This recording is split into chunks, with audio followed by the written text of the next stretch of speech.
विषयलाई पत्रकार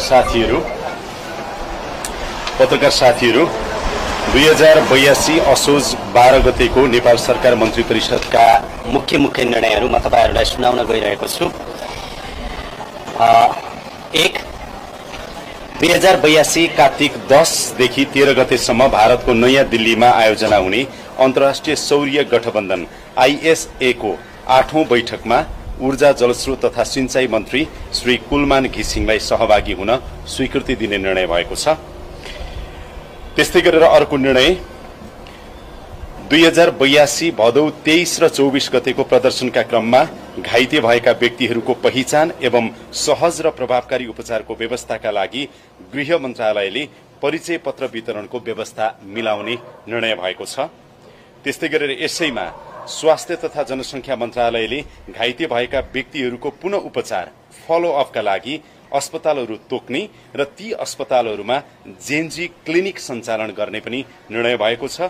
यसरी पुनः उपचार फलोअपमा जाने घाइतेलाई निशुल्क आवत जावतको व्यवस्था समेत मिलाउने निर्णय भएको छ।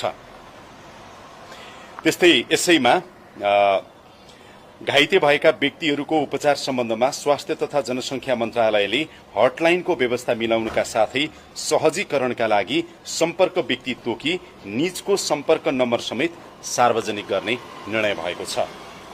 घाइते भएका व्यक्तिहरूको वर्गीकरण गर्नका लागि प्राविधिक समिति गठन गरी तत्काल कार्य प्रारम्भ गर्ने निर्णय भएको छ। प्राविधिक समितिले वर्गीकरण गरे पश्चात घाइते भएका व्यक्तिहरूलाई वर्गीकरणको आधारमा उचित राहतको व्यवस्था गर्ने निर्णय भएको छ।